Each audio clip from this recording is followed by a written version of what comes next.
আসসালামু আলাইকুম। আজকে আপনাদের মাঝে আরেকটি রেসিপি শেয়ার করব, আর সেটি হলো মাল্টা দুধ দিয়ে পুডিংয়ের রেসিপি। এই ডেজার্টটি খেতে কিন্তু দারুণ লাগে, আর ডিম ছাড়াই ডেজার্টটি তৈরি করা যায়। খুব অল্প উপকরণে অল্প সময়ে কিন্তু এই ডেজার্টটি করা যায়। একদম সহজ বানানো, কঠিন কিছু না। তাহলে চলুন দেখে নিই কীভাবে মাল্টা দুধ দিয়ে পুডিংটি বানিয়ে নিতে হবে। মাল্টা দুধ দিয়ে পুডিংটি বানানোর জন্য যে উপকরণটি লাগছে মাল্টার জুস। আমি এখানে মাল্টা থেকে জুস বের করে নিয়েছি, 2টা মতো মাল্টা নিয়ে নিয়েছি মাল্টার জুস। আর এখন একটা পাত্রে দিয়ে দিলাম। দেওয়ার পরে দিয়ে দিব আগার আগার পাউডার দিয়ে দিতে হবে। আপনারা যে কোনো ব্র্যান্ডের নিতে পারেন, আমি এই ব্র্যান্ডের নিয়েছি।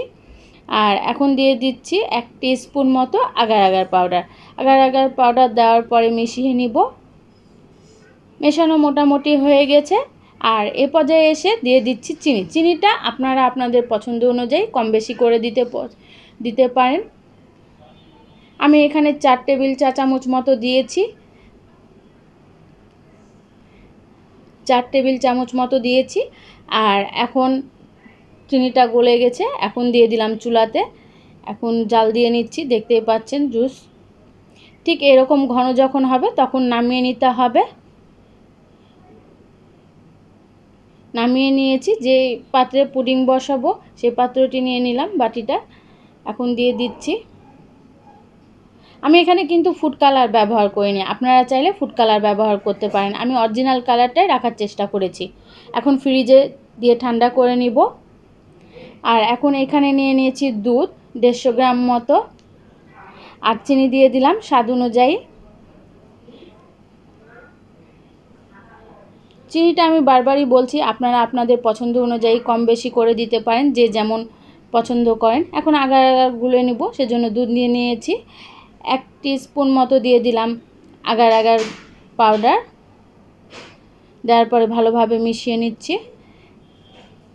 মেশানো হয়ে গেছে। চুলাতে দুধ জাল করতে দিয়ে দিয়েছি, দেখতেই পাচ্ছেন দুধ ফুটতে শুরু করেছে। দুধটা ঘন হয়ে এলে আমি আগার পাউডারটা, গুলানো পাউডারটা দিয়ে দিব। নেড়ে দিচ্ছি। আর এখন দিয়ে দিব আগার দিয়ে দিলাম। আগার দেওয়ার পরে নাড়তেই থাকতে হবে, নাহলে জমাট বাঁধতে শুরু করবে। আমি কিন্তু অফ ক্যামেরাতে একটু চিনি দিয়ে নিয়েছি, কারণ মিষ্টিটা একটু কম মনে হচ্ছিল, সেই কারণে। আর হয়ে গেছে, দেখতেই পাচ্ছেন এরকম ঘনত্বে নামিয়ে নিব। এখন দুধ দিয়ে দিচ্ছি। দুধ দিয়ে দিলাম। দুধ দেওয়া হয়ে গেছে, দেখতেই পাচ্ছেন। এখন আমি এটা ফ্রিজে রেখে দিব 1 ঘন্টার জন্য। 1 ঘন্টার মতনই লাগবে জমাট বাঁধতে, খুব অল্প সময় লাগে, বেশি কিন্তু সময় লাগে না। এখন ফ্রিজে রেখে দিব। ফ্রিজের নর্মাল চেম্বারে রাখলেই হবে। দেখতেই পাচ্ছেন হয়ে গেছে,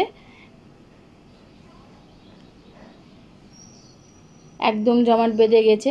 নড়াচ্ছি, দেখতেই পাচ্ছেন নড়ছে না, জমাট বেঁধে গেছে। এখন আমি উল্টিয়ে নিলাম। এখন পুডিংটি বের করে নিব বাটি থেকে। বের করে নিয়েছি। অবশ্যই এভাবে ট্রাই করবেন, খেতে কিন্তু দারুণ লাগে এভাবে পুডিং বানিয়ে নিলে। আর ডিম ছাড়া খুব অল্প সময়ে কিন্তু পুডিংটি বানানো যায়। দেখতেই পাচ্ছেন কি সুন্দর হয়েছে। অবশ্যই এভাবে ট্রাই করবেন।